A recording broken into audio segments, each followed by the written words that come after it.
तो ये 4 चीज़ें ट्रायल के अंदर दी हैं, तो सिंगल साइड पे डालनी है। इसके बाद देखना है इधर आपको क्या दे रखा है, कहता आग लग गई है। सेकंड पॉइंट पढ़ना, a fire took place in the warehouse on 20th of March and destroy the goods worth 6,000। The insurance company admitted claim of 4500 on 31st of March। अगर आपको नीचे दे रखा है, इसका मतलब क्या एंट्री पास करी होगी कि नहीं आग लगने की? ऊपर देख लेना आप, ऊपर भी है नहीं, तो पहला काम क्या करोगे, परचेज में से माइनस करेंगे कितना, 6,000। बेसिकली आप एंट्री डालो, पहली एंट्री डालो, loss by fire account debit 6,000 to purchase 6,000। Purchase में से माइनस हो गया 6,000, लॉस कितना डेबिट हो गया 6,000। दूसरी एंट्री क्या करो, इंश्योरेंस क्लेम उन्होंने कितना एडमिट कर लिया 4500, तो उसकी एंट्री बैंक ऑन डेबिट के क्लेम रिसीवेबल डेबिट, क्लेम उन्होंने खाली एडमिट किया, सो थोड़ी पैसा आ गया। तो क्लेम रिसीवेबल डेबिट कितना 4500 टू लॉस 6,000 डेबिट किया था, लॉस कितना क्रेडिट कर दिया 4500, नेट लॉस डेबिट कितना रह गया 1500, पीएनएल में कितना जाएगा 1500, बैलेंस शीट में एसेट क्लेम रिसीवेबल कितना 4500। 6,000 जो माइनस करके नेट फिगर पीएनएल च नेट 4500, पीएनएल च नेट 1500, पीएनएल च नेट कितना 1500, परचेज चो माइनस कितना 6,000, बैलेंस शीट ਦੇ ਵਿੱਚ रिसीवेबल कितना 4500। मांगे बुक च क्वेश्चन है नहीं, इधर देख ला बस, आगे लभी अंदर ना है नहीं।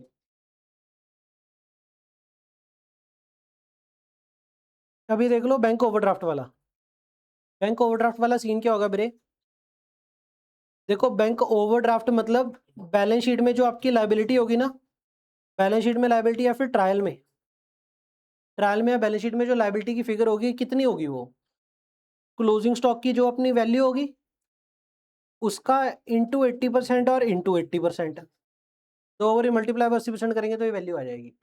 हमें ये वाली वैल्यू गिवन होगी और हमने ये वाली वैल्यू क्या करनी होगी, फाइंड। एग्जाम्पल के लिए इस क्वेश्चन में बैंक ओवरड्राफ्ट की वैल्यू कितनी गिवन है, 320। अब उधर जाके मल्टीप्लाई था, तो इधर जाके क्या आ जाएगा, डिवाइड बाय 80% और फिर से एक बार डिवाइड बाय 80%। आपके पास क्लोजिंग स्टॉक की वैल्यू आ जाएगी कितनी आ गई, 5 लाख। 5 लाख इधर डाल दोगे, एक तो बैलेंस शीट में एसेट इन्वेंट्री, दूसरा ट्रेडिंग क्रेडिट, फिनिश। कोई दिमाग लगाना कुछ नहीं, सिंपल काम। हद मार के क्या हो सकता है, आपको क्वेश्चन दे सकता है मार्जिन 30%, कहता है बैंक लोन कितना देता है आफ्टर कीपिंग मार्जिन ऑफ 30%। अगर मार्जिन 30% रखेगा बैंक तो लोन कितना देगा, 70 देगा। तो इधर एक था 80% ਦੀ ਬਜਾਏ ਦੂਜੀ ਥਾਂ ਤੇ 70। ਹੁਣ ਮੂਰਲਾ 70 ਪਿਛਲਾ 70 कोई फर्क ही नहीं पै रहा, मल्टीप्लाई है ना। बस इतना ध्यान रखना, मार्जिन 30% तो इंटू 3 ही करना, 1 माइनस 3 70% करना।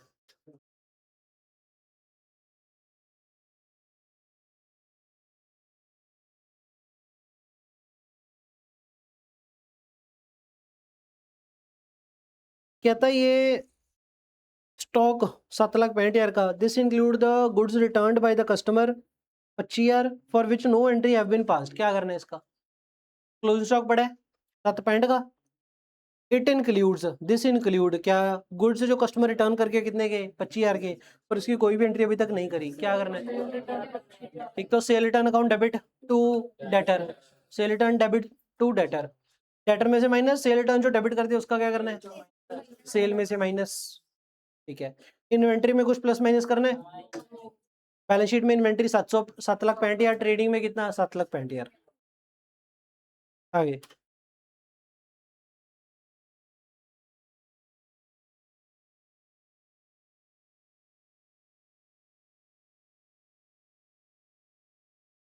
ये पॉइंट पढ़ना,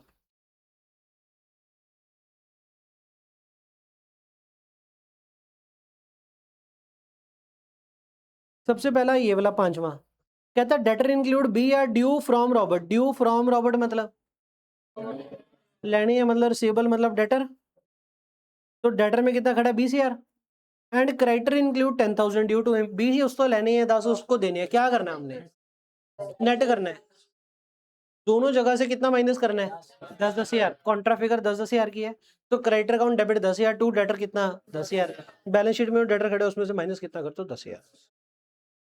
उसके बाद आपको इंटरेस्ट की फिगर दे रखी है, देखो आपको उधर ट्रेडिंग में ट्रायल में इंटरेस्ट रिसीव दिया कितना 7250। इसके अलावा आपको क्या दिया लोन फ्रॉम देना बैंक, डिपॉजिट्स और आपका इन्वेस्टमेंट। अच्छा ये जो डेट दे रखी है इन्वेस्टमेंट एट 5% एज ऑन 1/19 मतलब परचेज कब करी थी इन्वेस्टमेंट में इन्वेस्ट कब किया था हमने 1/4/19। बैलेंस शीट किस दिन की 31 मार्च 20। तो ये पता लग जू कितने टाइम पीरियड का एक्रू करना है अपने। अब 25,000 की इन्वेस्टमेंट, जब भी किसी क्वेश्चन में आप इन्वेस्टमेंट डिपॉजिट लोन वगैरह चीजें देखोगे इंटरेस्ट वर्किंग नोट में कैलकुलेशन कर लेना कितना खर्चा बचना है कितनी इनकम है। इन्वेस्टमेंट किया तो एसेट है तो ब्याज आएगा इनकम बनेगी।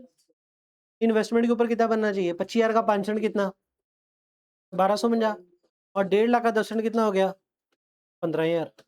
तो टोटल इनकम कितनी बननी चाहिए आपकी 16,250 क्या बननी चाहिए इनकम इन्वेस्टमेंट और डिपॉजिट में से। इंटरेस्ट रिसीव कितना हो गया सुनना सुनना सुनना। सबसे पहला काम क्वेश्चन करोगे कैसे। आप पहली आइटम शुरू हो गए, पहली आइटम उठाई ट्रेडिंग P&L बैलेंस शीट में से कहीं पे डाल दी, दूसरी आइटम उठाई ट्रेडिंग P&L बैलेंस शीट में डालती।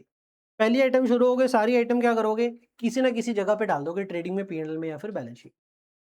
हाँ अगर क्वेश्चन में आपको क्या दिया हो प्रोविजन, पुरानी प्रोविजन दी होती है ना कई बार, तो अगर क्वेश्चन में पुरानी प्रोविजन दी हो तो उसका क्या करना है वर्किंग नोट के साइड पे लिख लो। कुल मिला के वो आइटम छड़नी नहीं, छड़ी हुई है तो साइड पे लिख ली। ठीक।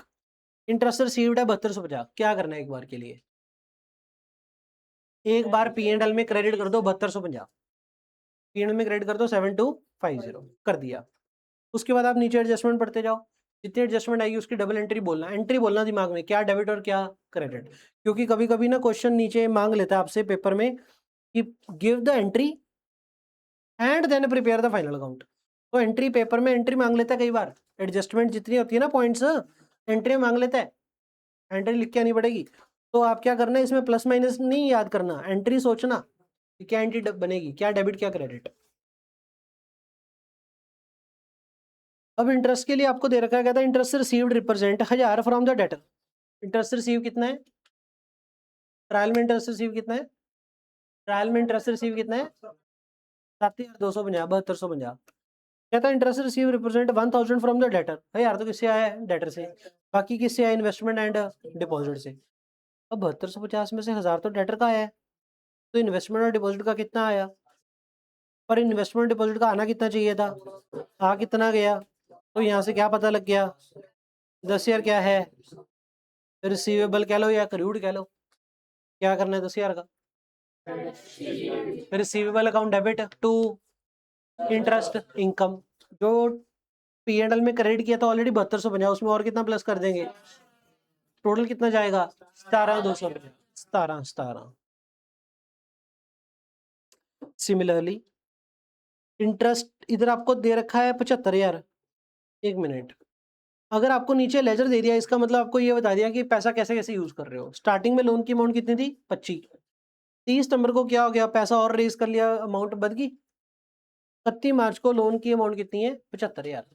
पूरे साल का ब्याज का एक्सपेंस कैसे निकालोगे तो सुनना है तो क्या कर रहे हैं।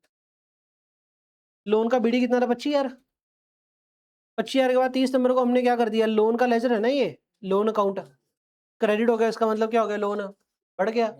स्टार्टिंग में लोन कितना था 25,000 बाद में 50,000 से बढ़ गया टोटल कितना हो गया 75।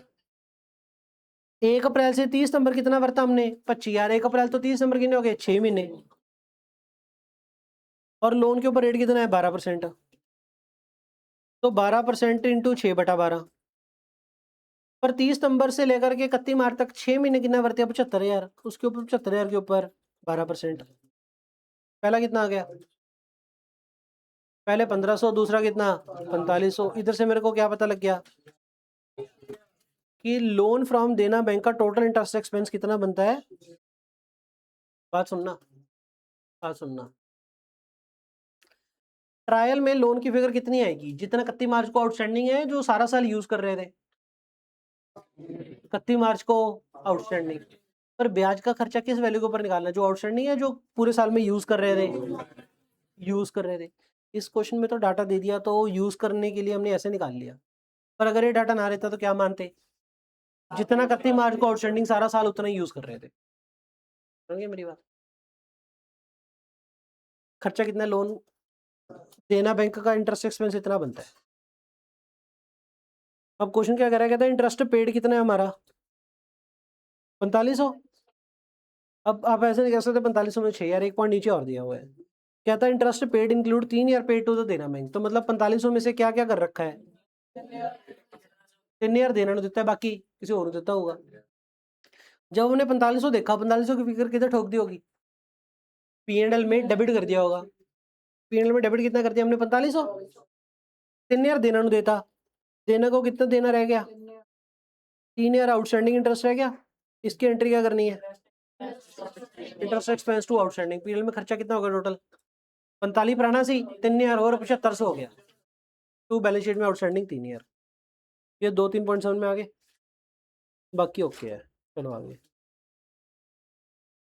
इस क्वेश्चन में देखियो कभी कभी ना आपको रेंट के अलावा आगे दे देता है रेंट 17 महीने का अप टू 31 अगस्त। हमारा साल कब खत्म हो रहा है 31 मार्च। मार्च के बाद अगस्त में कितने महीने पड़े हैं, अप्रैल मई जून जुलाई अगस्त, 5 महीने पड़े, 5 बने। अब यहाँ पे फिगर कितनी है 17,000।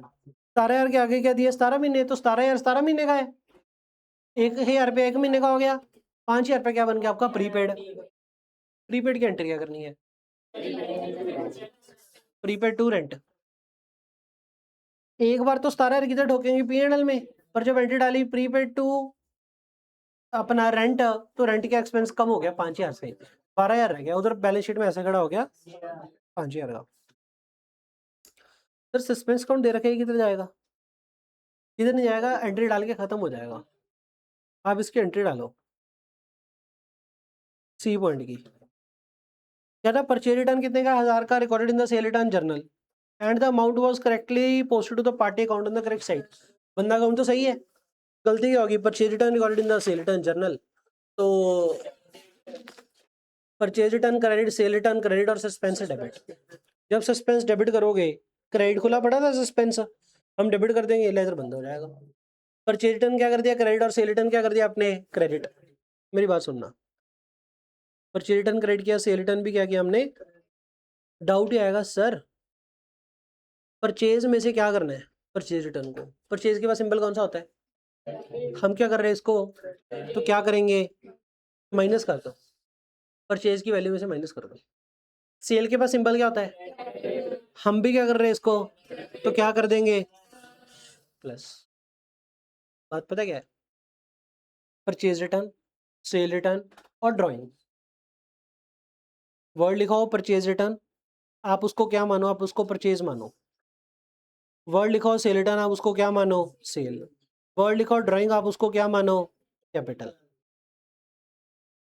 अब परचेज रिटर्न डेबिट हो रही है मतलब परचेज डेबिट हो रहा है, परचेज डेबिट होगा तो क्या करेंगे प्लस प्लस कर दो। परचेज रिटर्न क्रेडिट हो रही है मतलब परचेज क्रेडिट हो रही है मतलब माइनस। ड्राइंग क्रेडिट होना मतलब कैपिटल प्लस होगी, ड्राइंग डेबिट होना मतलब कैपिटल माइनस होगी।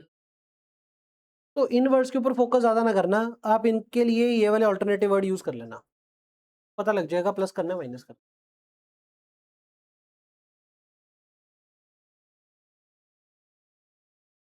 होनी चाहिए ऑब्वियसली, आपने कहा हो जाएंगे, हाँ मैं भी कह रहा हूँ हो जाएंगे, ऐसे कैसे चले जाएंगे। परचेज इंक्लूड सेल रिटर्न 25-75 क्या करना है, परचेज इंक्लूड सेल, मैंने आपको बताया ना, मैंने आपको खाली पढ़ाना नहीं है, मैंने अपनी प्लेलिस्ट बनानी है। आप इधर देखो, परचेज इंक्लूड सेल रिटर्न 25-75 क्या करना है, परचेज इंक्लूड सेल रिटर्न है ना। एक्चुअल में ट्रांजैक्शन क्या है, सेल रिटर्न की या परचेज की, परचेज इंक्लूड सेल रिटर्न, तो सेल रिटर्न थी हमने गलती से उसको क्या मान लिया परचेज, तो एंट्री क्या करेंगे परचेज मान लिया, परचेज को क्रेडिट कर देंगे, देखिए क्या सेल रिटर्न, तो सेल रिटर्न डेबिट कर देंगे, तो एंट्री क्या करेंगे sale return account debit to purchase. अब अगर परचेज क्रेडिट कर दिया, परचेज में से माइनस, सेल रिटर्न डेबिट कर दिया, सेल के बाद सिंबल कौन सा होता है, तो सेल रिटर्न डेबिट हो गया तो माइनस, तो दोनों जगह से माइनस। आपकी गलती पता है क्यों हो सकती है, आपको लगेगा एक जगह प्लस एक जगह माइनस, एंट्री डालनी है। Sale include purchase return, sale include, तो सेल जो बाहर कटा है तो sale debit to purchase return, sale debit करेंगे तो सेल में से माइनस, परचेज रिटर्न क्रेडिट किया तो मतलब परचेज क्रेडिट हो गया, मतलब क्या कर दो माइनस, तो परचेज सेल में दोनों में से माइनस। सर दो होते हैं, एक होता है प्रोविजन फॉर डाउटफुल डेटर और एक होता है डिस्काउंट, तो क्या करना होता है, डेटर प्लस माइनस करके डेटर की फाइनल फिगर का इनटू रेट किया तो डेटर का प्रोविजन का सीडी, प्रोविजन के सीडी को किसके साथ कंपेयर करो, ट्रायल वाली फिगर के साथ, कंपेयर करके आपको पता लग जाएगा प्रोविजन बतानी है घटानी है, प्रोविजन बतानी है तो प्रोविजन क्रेडिट और P&L डेबिट, और अगर प्रोविजन घटानी हो तो प्रोविजन डेबिट और P&L क्रेडिट। डेटर की final closing minus provision for doubtful debt is equal to जो वैल्यू आ जाएगी उसके ऊपर क्या बनाओगे, प्रोविजन फॉर डिस्काउंट जो बना लिया, जो प्रोविजन फॉर डिस्काउंट का सीडी आ गया वो बैलेंस शीट में से माइनस, और डिस्काउंट प्रोविजन फॉर डिस्काउंट का सीडी को कंपेयर करोगे ट्रायल वाली फिगर के साथ, फिर से प्रोविजन घटानी है बतानी है P&L में डिफरेंस, प्रोविजन बतानी है था P&L डेबिट टू प्रोविजन घटानी है था प्रोविजन डेबिट टू P&L में इनकम।